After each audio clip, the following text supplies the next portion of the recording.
प्रतिकूल परिस्थिति में भी अनुकूलता का चिंतन, इसी का नाम भक्ति है। विपत्ति नहीं रघुवर की दाया, भोग भोगाए छुड़ावत माया। विपत्ति भी आए तो उसमें यही चिंतन करो, यह भी भगवान की कृपा है। ये भगवान ने विपत्ति इसीलिए दी है कि मैं भगवान का स्मरण कर सकूं। ठाकुर अपना स्मरण दिलाने के लिए विपत्ति भेजते हैं। संसार का प्राणी जब भगवान को भूल जाता है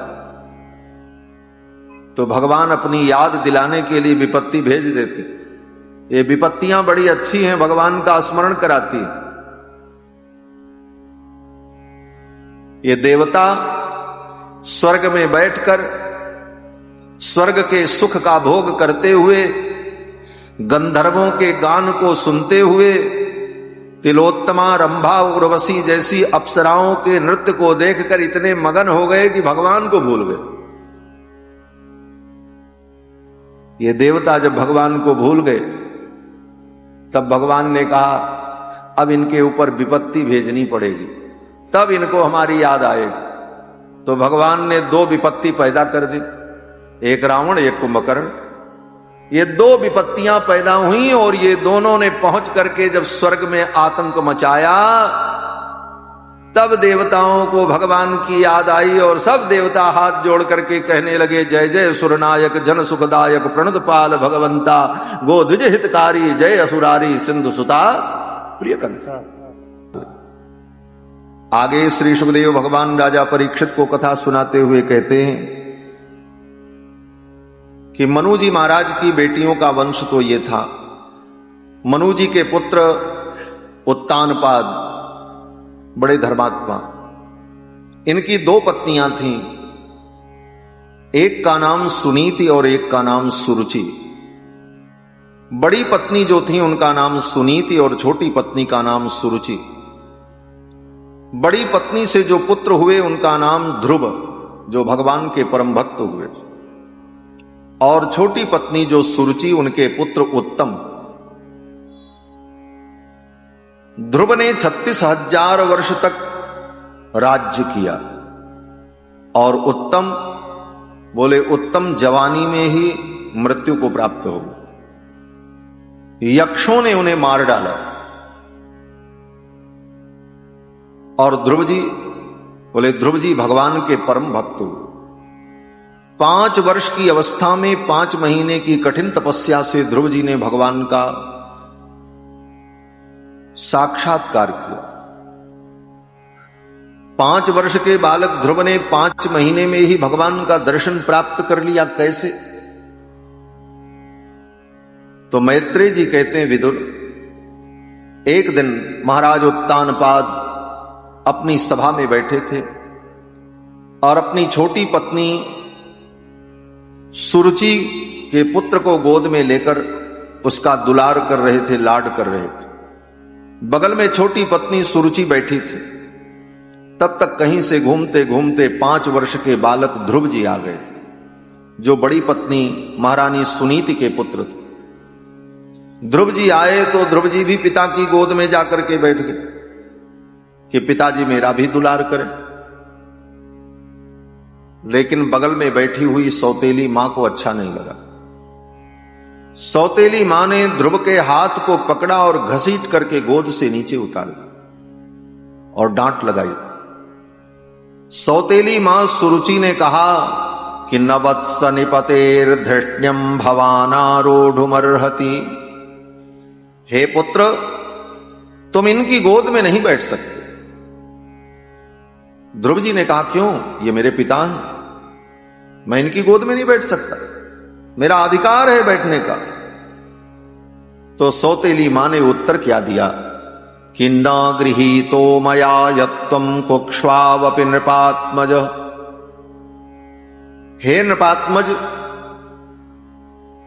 हे राजपुत्र, यद्यपि तुम इनके पुत्र हो लेकिन मेरी कोख से पैदा नहीं हुए, इसलिए तुम इनकी गोद में बैठने के अधिकारी नहीं। ध्रुव जी ने कहा, इनकी गोद में बैठने के लिए मुझे क्या करना होगा? सौतेली मां ने कहा, जाओ जाकर के तपस्या करो, तपसाराध्य पुरुषम तस्यैवानुग्रहेण मे गर्भे त्वं साधयात्मानं यदीच्छसि नृपासनम।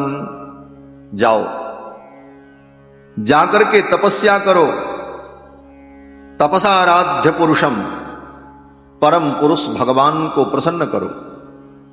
और भगवान जब प्रसन्न हो जाएं तो उनसे वरदान मांगना। क्या वरदान? बोले गर्भे त्वं साधयात्मानं। यही वरदान मांगना कि हे प्रभु, मेरा अगला जन्म सुरुचि के गर्भ से, और जब तुम मेरे गर्भ से पैदा होगे तब इनकी गोद में बैठने के अधिकारी। इतनी बड़ी बात 5 वर्ष के बालक ध्रुव को सौतेली मां सुरुचि ने कहा। महाराज उत्तानपाद सुन रहे थे, लेकिन उन्होंने कोई जवाब नहीं दिया। संकोच के कारण अपने पत्नी सुरुचि के संकोच के कारण अपने पुत्र को कुछ कह भी नहीं पाए, बोल भी नहीं पाए। ध्रुव जी को बड़ा दुख लगा और ध्रुव जी वहां से चल पड़े। आकर के अपनी मां सुनीति के गोद में गिर पड़े और फपक फपक करके रोने लगे। मैत्रेय जी कहते हैं, विदुर मातु सपत्न्या सुदुरुक्ति विद्धः। सौतेली मां के दुर्वचनों से ध्रुव जी का हृदय विदीर्ण हो गया। मातु सपत्न्या सुदुरुक्ति विद्धः स्वसन रुषा दंड हतो यथा ही। जैसे किसी सांप को लाठी से मार दिया जाए और वो घायल सर्प लंबी लंबी सांस लेता है, फुफकारता है, उसी प्रकार ध्रुव जी महाराज अपनी मां की गोद में गिर करके रोने लगे। हित्वा मिशंतम पितरम सन्नवाचम जगाम मातु प्ररुदन सकाशम। मां की गोद में गिर करके जब रोने लगे तो तम निस्वसंतम स्फुरिताधरोष्ठम। दुख के कारण, अपमान के कारण 5 वर्ष के बालक ध्रुव के ओंठ फड़फड़ फड़फड़ कर रहे, आंखों से अश्रुपात हो रहा था। मां सुनीत ने उठाकर के हृदय से लगा लिया और मां सुनीत ने कहा, बेटा मत रो, इसमें तुम्हारा कोई दोष नहीं है। तुम्हारी सौतेली मां ने ठीक कहा, इसमें तुम्हारा दोष नहीं है, दोष तो मेरा है। मेरी जैसी अभागिनी के गर्भ से तुम पैदा हुए, इसीलिए आज तुम्हें इस दुख का अनुभव करना पड़ रहा। सत्यम सुरुच्याभिहितम भवान में यद्दुर्भगाया उदरे गृहीतः।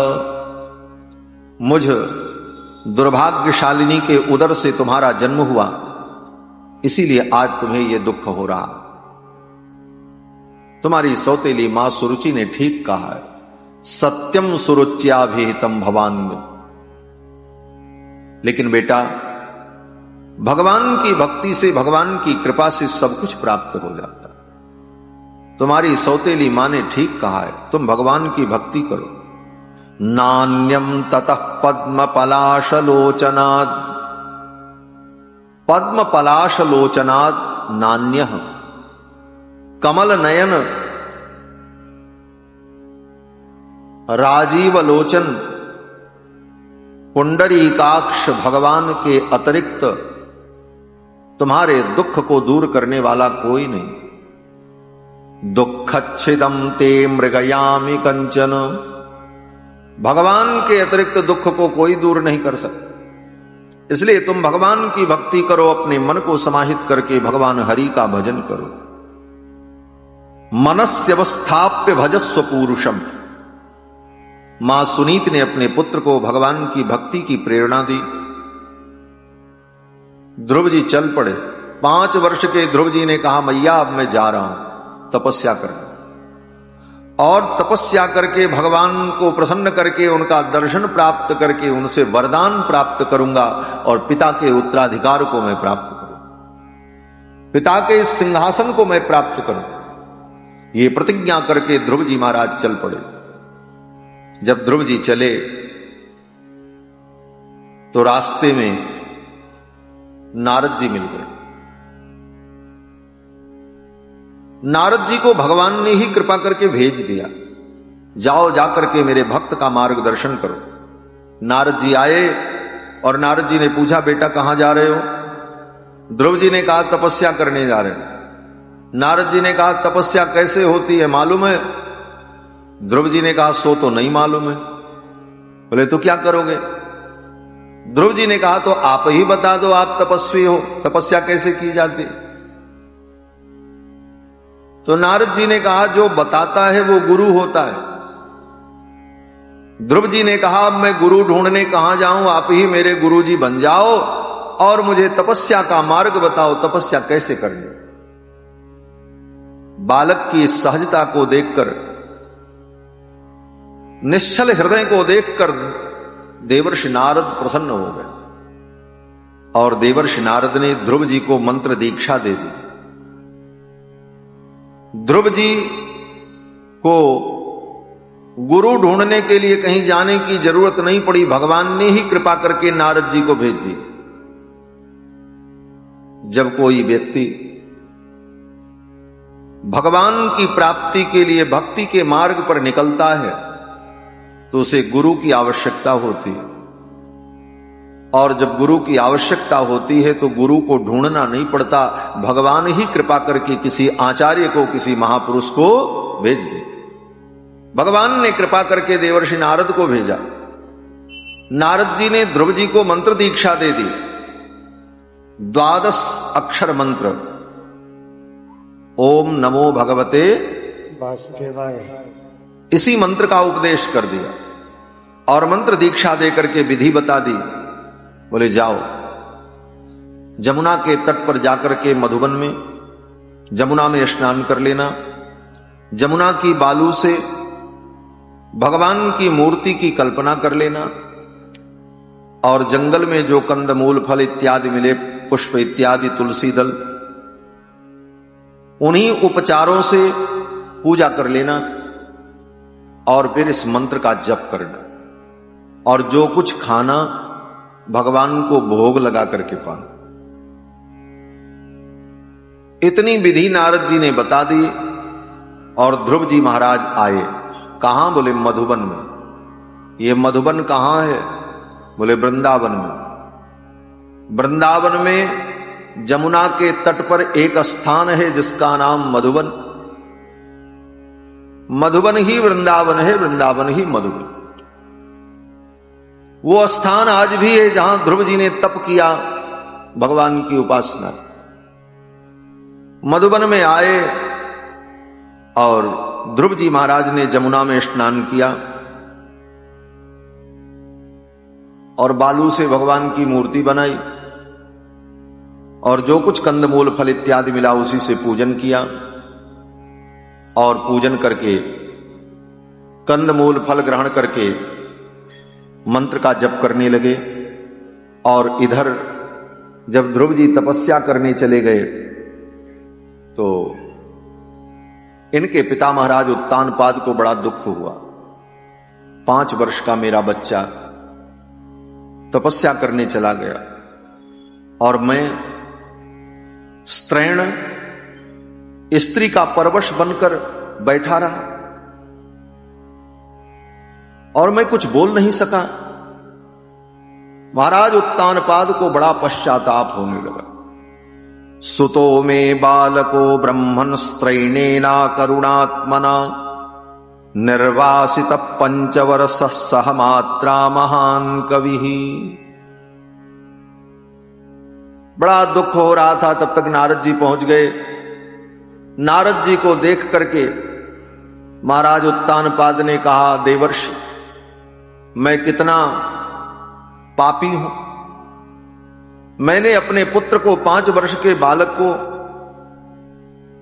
निर्वासित कर दिया एक स्त्री के कहने पर। यह मेरा दौरात्म्य है, ये मेरी दुर्बुद्धि है। ये सब कह करके महाराज उत्तानपाद दुखी होने लगे। नारद जी ने कहा, मामा शुचस्वतनयम, नारद जी ने आकर के उत्तानपाद से कहा, मामा सुचस्वतनयम, अपने पुत्र के विषय में शोक मत करो, प्रसन्न हो जाओ। देवगुप्तम विषाम पते, तुम्हारा पुत्र भगवान के द्वारा रक्षित है, उसे कुछ नहीं होगा। और शीघ्र वो तपस्या करके भगवान का दर्शन प्राप्त करके आपके चरणों में आकर के प्रणाम करेगा। नारद जी ने आकर के ध्रुव के पिताजी को क्यों समझाया? ध्रुव जी अपनी तपस्या करते, उत्तानपाद ने जो किया था अपना पश्चाताप करते रहते।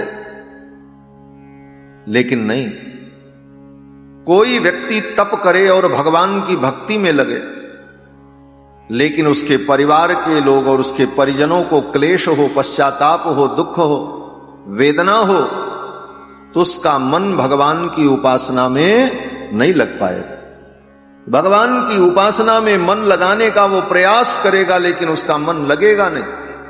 इसलिए नारद जी ने सोचा, ध्रुव जी तो तप करने गए हैं और इनके पिता यहां रोएंगे, दुखी होंगे, तो ध्रुव का मन भगवान की उपासना में नहीं लगेगा ठीक से। इसलिए पहले चल करके इनको समझाना चाहिए। और आकर के नारद जी ने महाराज उत्तानपाद को समझा दिया, बोले चिंता मत करो, भगवान के द्वारा आपके पुत्र की रक्षा होगी, चिंता की कोई आवश्यकता नहीं है। और वो तपस्या करके सिद्धि को प्राप्त करके बालक अति शीघ्र आपके चरणों में आकर के प्रणाम करेगा। नारद जी के वचनों को सुनकर के महाराज उत्तानपाद को संतोष हुआ। इधर ध्रुव जी महाराज मधुबन में आए, जमुना में स्नान करके, जमुना की बालू से भगवान की मूर्ति का निर्माण करके, बालू से क्या मूर्ति बनेगी, लेकिन बालू को बटोरकर पिंड बनाकर और भावना की कि ये भगवान, और उनकी पूजा, और पूजा करके बेर फल, कपित्थ फल जो जंगल में मिला वही खाकर मंत्र का जप करने लगे। मंत्र का जब जप करने लगे तो मंत्र जप में इतनी दृढ़ निष्ठा हो गई ध्रुव जी की कि 3 दिन 3 रात्रि तक लगातार मंत्र का जप करते रहे। 3 दिन 3 रात्रि जब बीत गई, तब फिर जाकर के स्नान किया और कंदमूल फल ग्रहण किया, कपित्थ फल, बेर फल ग्रहण किया और फिर मंत्र का जप करने लगे। 3 दिन में एक बार कुछ ग्रहण करते। 1 महीना बीत गया। त्रिरात्रांते त्रिरात्रांते कपित्थवदरासन।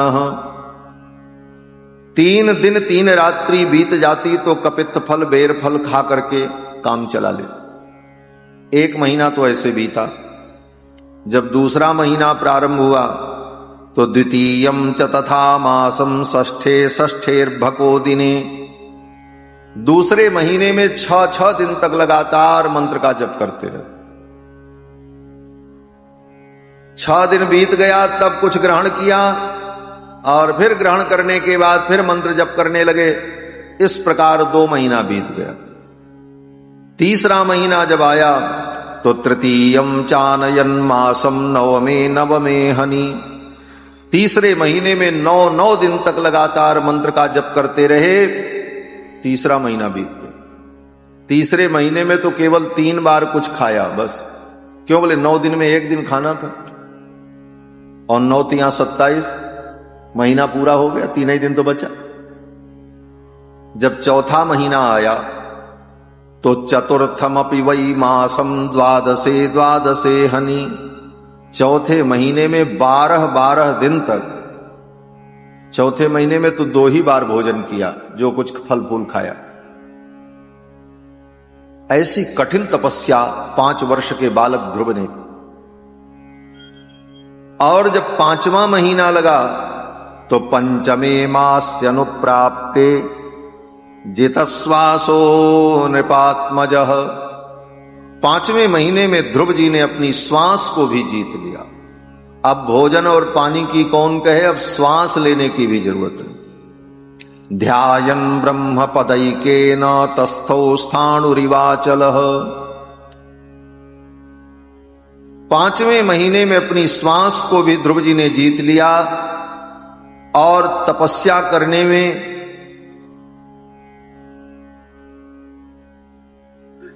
जो स्वरूप है ध्रुव जी का, कैसा स्वरूप है?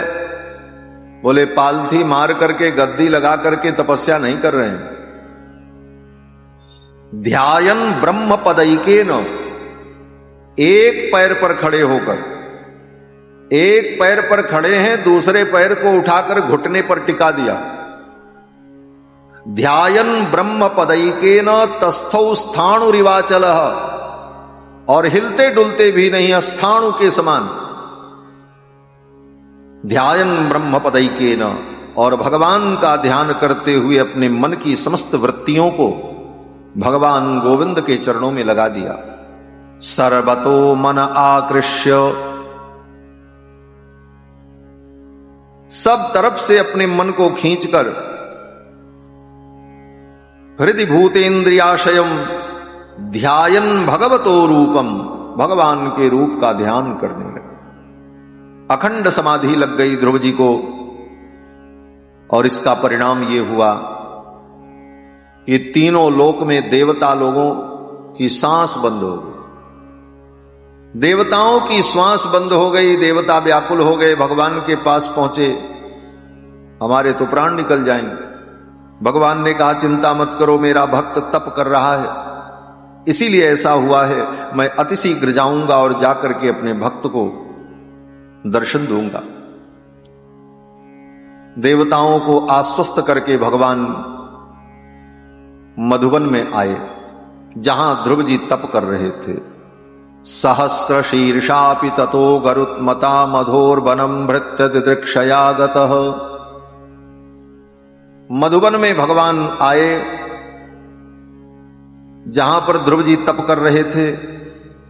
देखा ध्रुव जी आंख बंद करके हाथ जोड़े हुए अपने हृदय के अंदर ही भगवान का दर्शन कर रहे थे।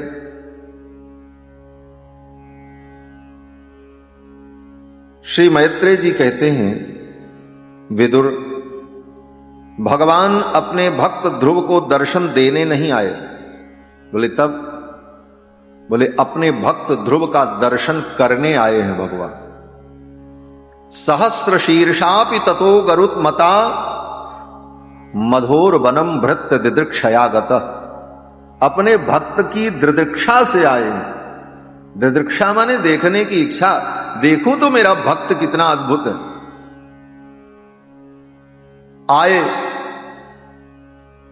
भगवान सामने खड़े हैं, ध्रुव जी भगवान को नहीं देख रहे हैं, भगवान ध्रुव जी को देख रहे हैं। ध्रुव जी की तो आंखें बंद थी, वो तो ध्यान कर रहे थे, हृदय में भगवान को देख रहे हैं। भगवान ने सोचा ध्रुव की समाधि तब छूटेगी जब इसका ध्यान टूटेगा, और ध्यान तब टूटेगा जब इसके हृदय में मेरा जो रूप है वो रूप अंतर्हित हो जाए। और भगवान ने अपने संकल्प से उस स्वरूप को अंतर्हित कर दिया।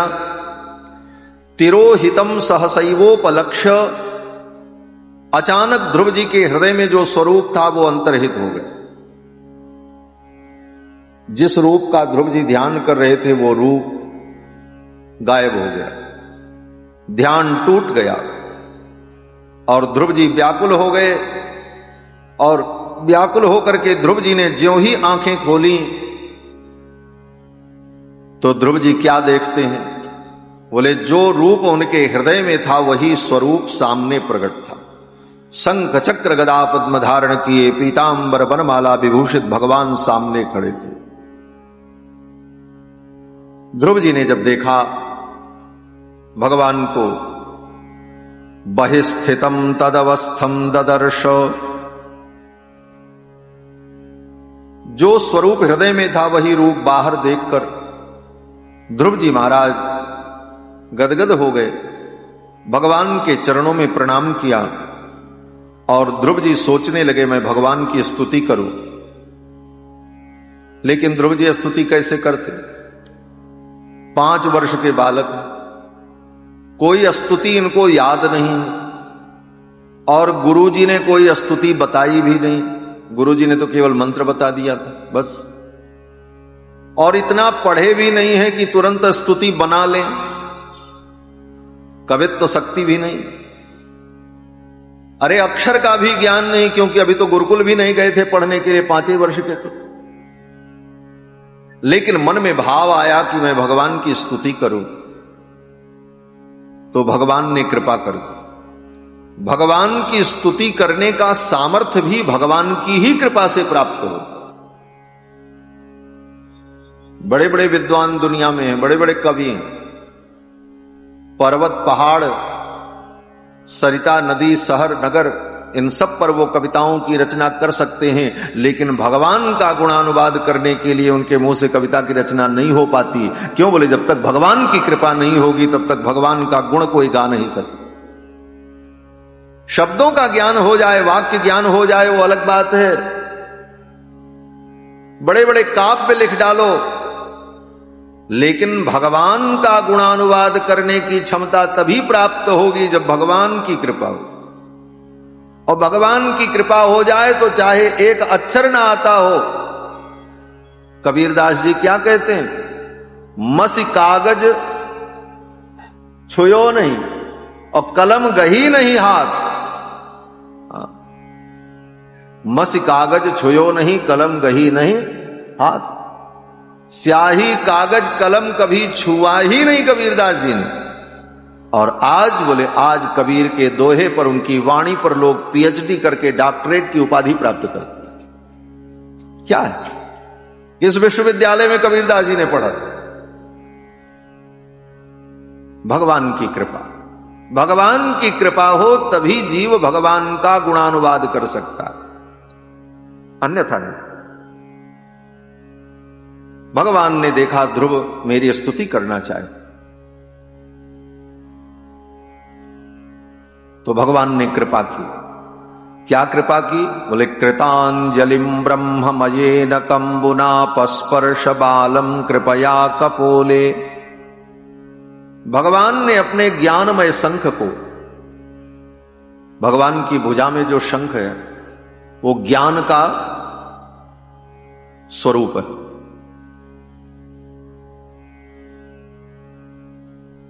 और वो शंख वेदमय है। भगवान अपनी भुजा में जो शंख धारण करते हैं ना, शंख चक्र, वो शंख कोई जैसे सब शंख हो वैसे वो भी शंख है, ऐसा नहीं।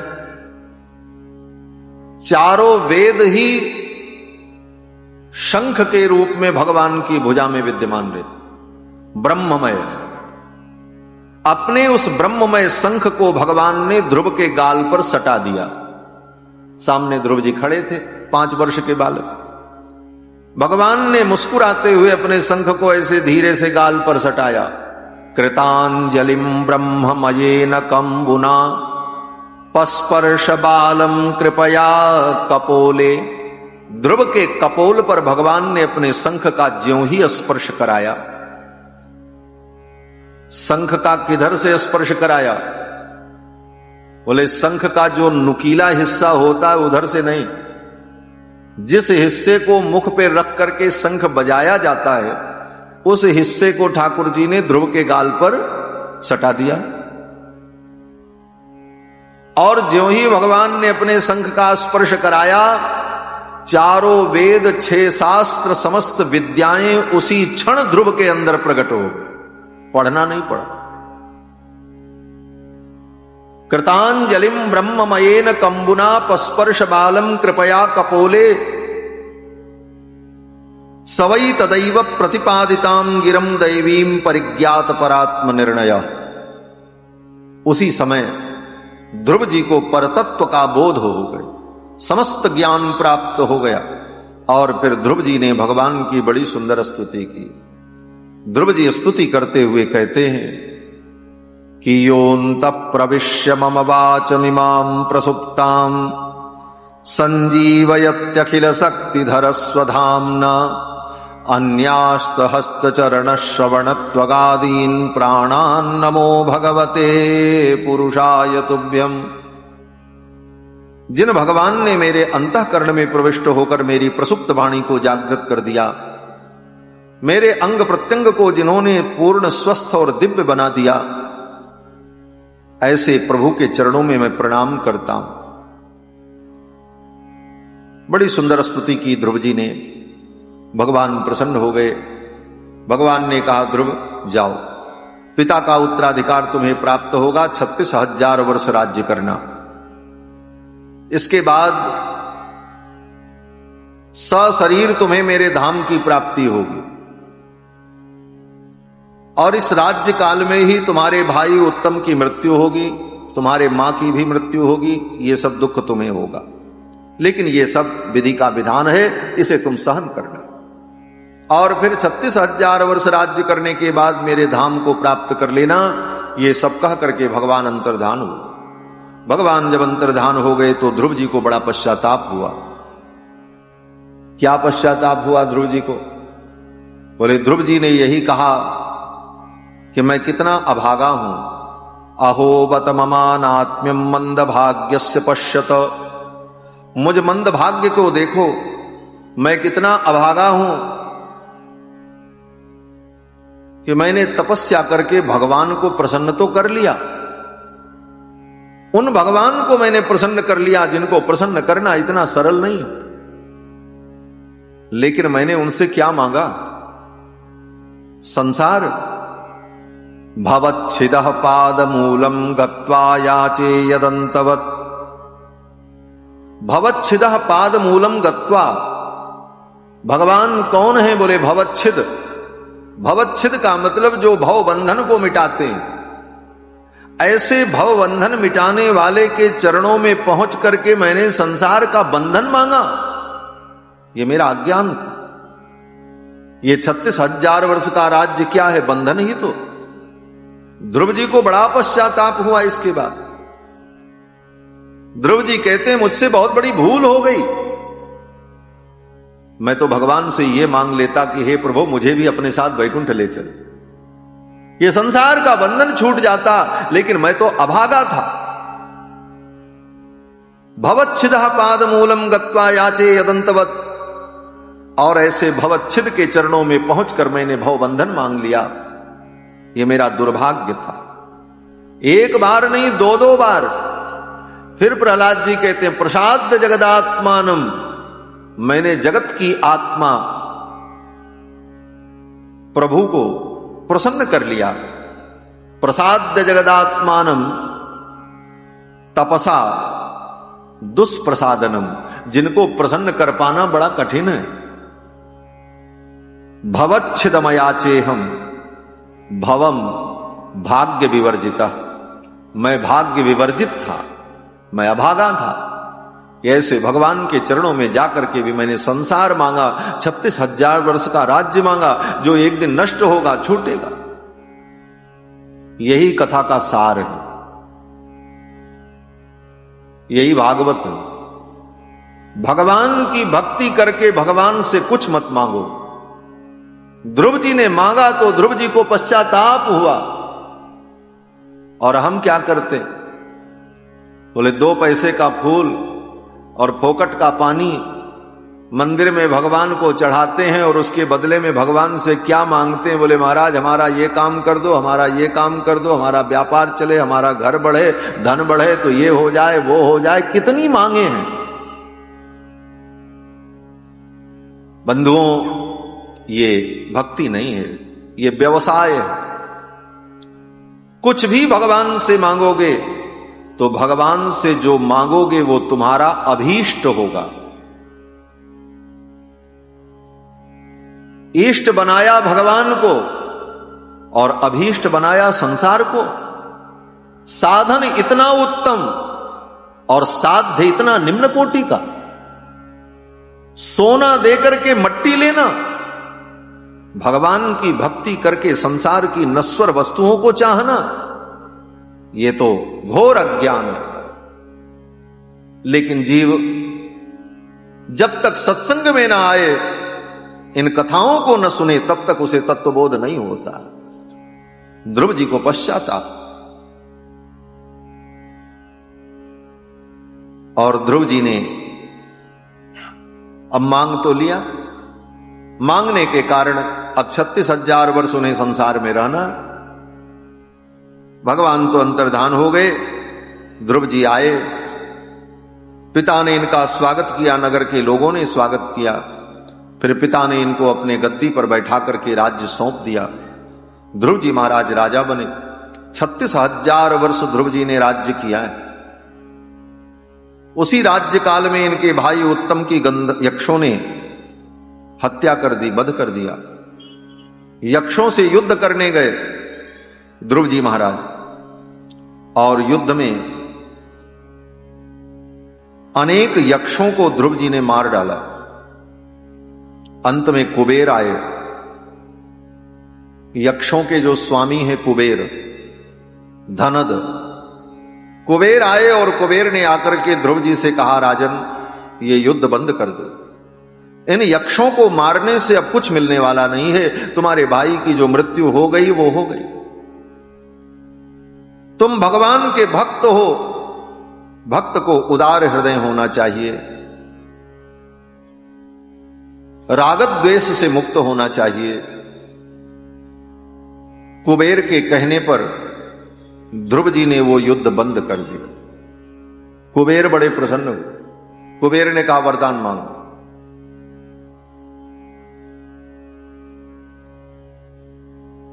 कुबेर ने कहा, वरदान मांगो। ध्रुव जी सावधान हो गए। कुछ भी हम संसार की वस्तु मांगेंगे तो वो मेरे लिए बंधन होगा। दूसरा कोई व्यक्ति होता ध्रुव जी के जगह पर, सामने कुबेर खड़े हों और कुबेर कहें वरदान मांगो, अब आप सोच लो क्या मांगेगा व्यक्ति। कुबेर सामने खड़े हों, धनाध्यक्ष, और कहें वरदान मांगो, तो संसारी प्राणी तो यही कहेगा, महाराज मेरे घर में सोना चांदी हीरा मोती सब भर जाए, सारा खजाना यहीं पटक दो। लेकिन कुबेर से भी ध्रुव जी ने कुछ नहीं मांगा। एक बार भगवान से मांग करके गलती कर चुके, इसलिए ध्रुव जी ने कुबेर से कहा, वृणीहि कामम नृपयन मनोगतम।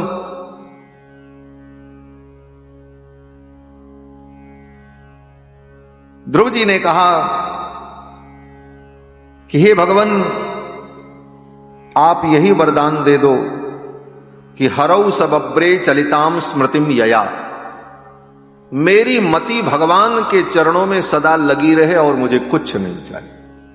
कुबेर से भी यही मांगा और यही हमको आपको भी मांगना चाहिए। कोई संत मिले, कोई महापुरुष मिले, भगवान के मंदिर में जाओ, देवालय में जाओ, तीर्थ में जाओ, तो एक ही चीज मांगो, हे प्रभु आपके चरणों की भक्ति मुझे प्राप्त हो और कुछ नहीं चाहिए। क्यों? बोले भक्ति मिलेगी तो सब कुछ मिलेगा, बिना मांगे मिलेगा।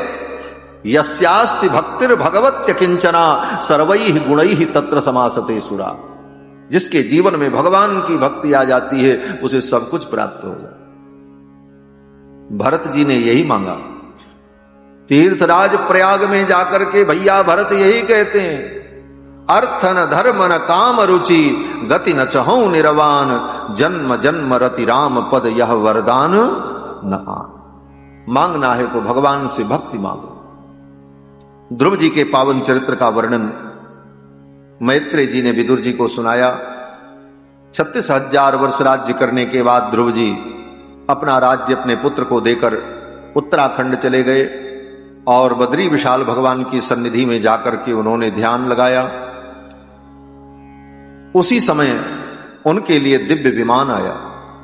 भगवान के पार्षद विमान लेकर के आए। पार्षदों ने कहा, इस विमान में आप बैठो और भगवान के धाम चलो।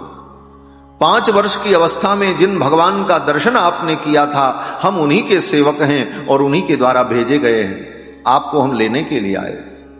ध्रुव जी बड़े प्रसन्न हुए।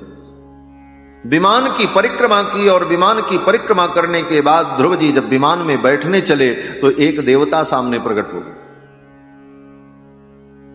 ध्रुव जी ने पूछा, आप कौन, आपका परिचय? तो उस देवता ने कहा कि मैं मृत्यु देवता हूं। बोले, आप किस लिए पधारे? मृत्यु देवता ने कहा, राजन ये मृत्यु लोक है, यहां से बिना मरे कोई व्यक्ति कहीं नहीं जा सकता। स्वर्ग जाना है तो मरना पड़ेगा, वैकुंठ जाना है तो मरना पड़ेगा, ब्रह्मलोक जाना है तो मरना पड़ेगा, बिना मरे आप किसी लोक में नहीं जाएंगे। यह मृत्युलोक की मर्यादा है। लेकिन हे महाराज, आप भगवान के परम भक्त हैं, मैं मृत्यु होकर के भी आपका स्पर्श नहीं कर सकता, आपको मैं रोक भी नहीं सकता, लेकिन मृत्युलोक की मर्यादा तो मर्यादा है। ये मर्यादा बच जाए ऐसा कोई उपाय आप कर दो। ध्रुव जी ने कहा, मैं क्या करूं? मृत्यु देवता ने कहा, मैं तो आपका स्पर्श नहीं कर सकता, आप ही कृपा करके मेरा स्पर्श कर दो, जिससे दुनिया में ये बात कही जाए कि ध्रुव जी भी इस दुनिया से गए तो मृत्यु को छू करके गए, बिना मृत्यु को छुए वो भी नहीं गए। कम से कम इतनी मर्यादा तो बच जाए। ध्रुव जी ने कहा, ठीक। ये कह करके मृत्यु देवता हाथ जोड़ करके बैठ गए। ध्रुव जी महाराज जब विमान में बैठने चले तो अपने पैर के अंगूठे से मृत्यु देवता के सिर का स्पर्श किया। वेदव्यास जी लिखते हैं कि मृत्योर मूर्धनि पदम दत्वा, मृत्यु के मस्तक पर अपना पैर रखकर ध्रुव जी विमान में बैठ गए। जैसे विमान में बैठने के लिए सीढ़ी की जरूरत पड़ती है, अब वहां सीढ़ी कौन लगावे? तो मृत्यु देवता ही सामने आकर के बैठ गए और उनके सिर पर एक पैर रखा और दूसरा पैर ध्रुव जी ने विमान में रखा और विमान में बैठ गए। देवताओं ने पुष्प वर्षा की, जय जयकार की। बोलो श्री ध्रुव जी महाराज की जय। मृत्यु के मस्तक पर पैर रख करके ध्रुव जी महाराज विमान में बैठ गए और विमान में बैठ करके भगवत धाम जाने, मृत्यु पर विजय प्राप्त करो। सशरीर ध्रुव जी भगवान के धाम जा रहे हैं। एक बात, जब विमान में बैठ करके ध्रुव जी जा रहे थे ना, थोड़ी दूर विमान गया तो ध्रुव जी थोड़ा उदास हो गए, चेहरे पर चिंता की लकीर दिखाई पड़ने लगी। विमान में बैठे हुए देवताओं ने कहा, राजन आप वैकुंठ चल रहे हैं, इतनी बड़ी उपलब्धि आपको मिल रही है, आपको प्रसन्न होना चाहिए, आप इतने उदास क्यों, किस बात की चिंता?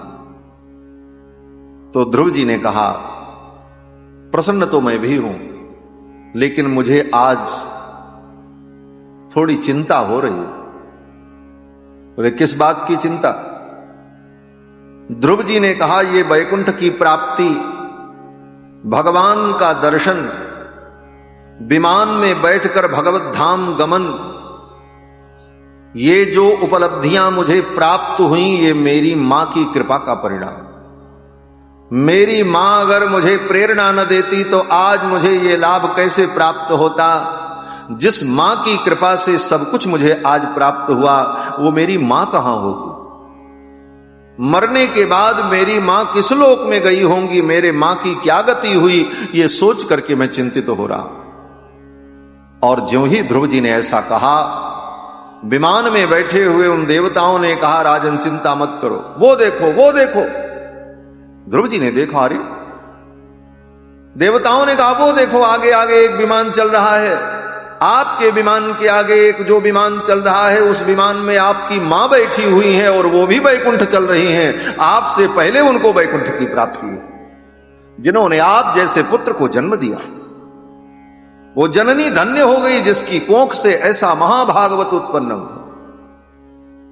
ध्रुव जी ने उस विमान को प्रणाम। ये भगवत भक्ति की महिमा है। भगवान का भक्त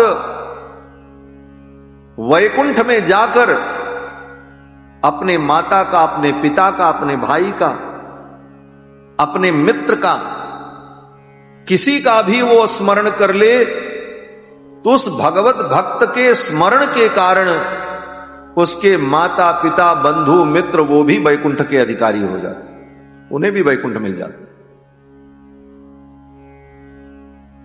और ये बात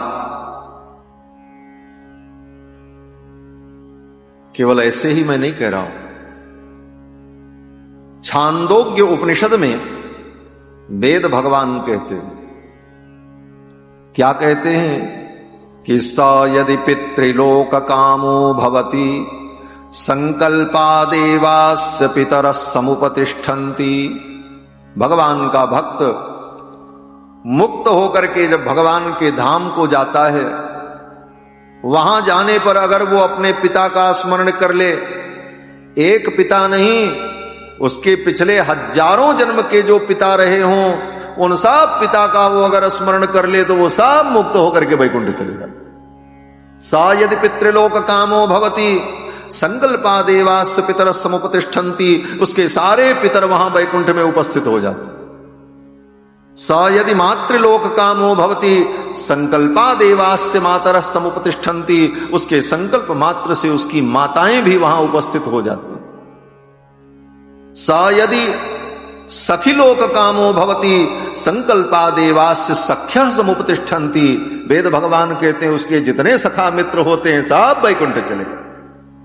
इसलिए जीवन में संग करो तो भगवान के भक्तों का संग करो। भगवान के भक्तों का अगर संग करोगे और तुम अगर कुछ न कर सके और वो भक्त भगवान के धाम गया और कहीं उसने तुम्हारा स्मरण कर लिया तो तुम्हारा भी परम कल्याण हो जाए। इसलिए जीवन में भगवान के भक्तों का संग करना चाहिए, संतों का संग करना चाहिए, भगवत प्रेमियों का संग करना चाहिए।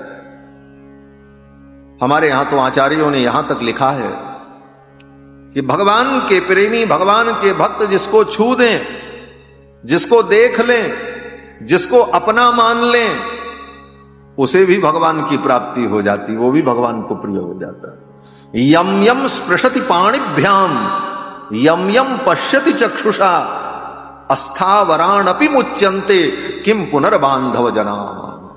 अस्थावर भी मुक्त हो जाते हैं, जो उसके अपने बंधु बांधव हैं उनकी क्या बात। इसलिए जीवन में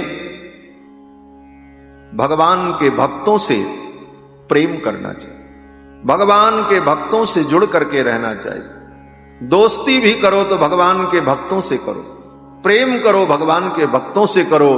तुम अगर कुछ भी नहीं कर सकोगे जीवन में तो उन भक्तों के संबंध से तुम्हारा कल्याण हो जाएगा। ये भगवत भक्ति की महिमा है। ध्रुव जी के पावन चरित्र को सुखदेव जी ने सुनाया। इन्हीं के वंश में आगे चल करके एक राजा हुए, महाराज अंग। महाराज अंग बड़े धर्मात्मा थे, लेकिन इनका बेटा बेन, बेटे का नाम था बेन, ये बड़ा नालायक निकला। अपने पुत्र के कदाचरण से, अपने पुत्र के कुत्सित आचरण से दुखी होकर महाराज अंग एक दिन महल छोड़ करके रात्रि में कहीं चले गए। जाते जाते उन्होंने एक बड़ी अच्छी बात कही। क्या कही? महाराज अंग कहते हैं कि मेरा बेटा नालायक हो गया, मेरा बेटा कुत्सित आचरण करने वाला हो गया, कुपुत्र हो गया। इसको मैं भगवान की कृपा मानता हूं। ध्यान से सुनो, महाराज अंग ने यही कहा कि मेरा बेटा कुपुत्र हो गया, नालायक हो गया, इसको मैं भगवान की कृपा मानता हूं। ठाकुर जी ने मेरे ऊपर बड़ी कृपा कर दी। आप सोचो, बेटा नालायक हो जाए, कुपुत्र हो जाए, दुष्ट हो जाए, तो मां बाप यही कहते हैं भगवान ने कैसा बेटा दे दिया, क्या पाप हमने किया था कि ऐसा बेटा मिला। लेकिन महाराज अंग कहते हैं कदपत्यम वरम मन्ने, मेरा पुत्र कुपुत्र हो गया, नालायक हो गया, मैं इसको भगवान का वरदान मानता। भगवान ने बड़ी कृपा की मेरे ऊपर। कदपत्यम वरम मन्ने सदपत्यात् छुचाम पदात्, सुंदर पुत्र से कहीं अच्छा ये मेरा कुपुत्र है। क्या अच्छाई देखा? महाराज अंग कहते हैं अगर मेरा बेटा अच्छा होता, लायक होता, तो मेरा मन उस बेटे में लगा रहता, संसार में लगा रहता, लेकिन मेरे नालायक बेटे ने मेरे मन को संसार से हटा करके गोविंद के चरणों में लगा दिया। इसलिए भगवान की बड़ी कृपा है मेरे। कदपत्यम वरम मन्ये। महाराज अंग ने यही विचार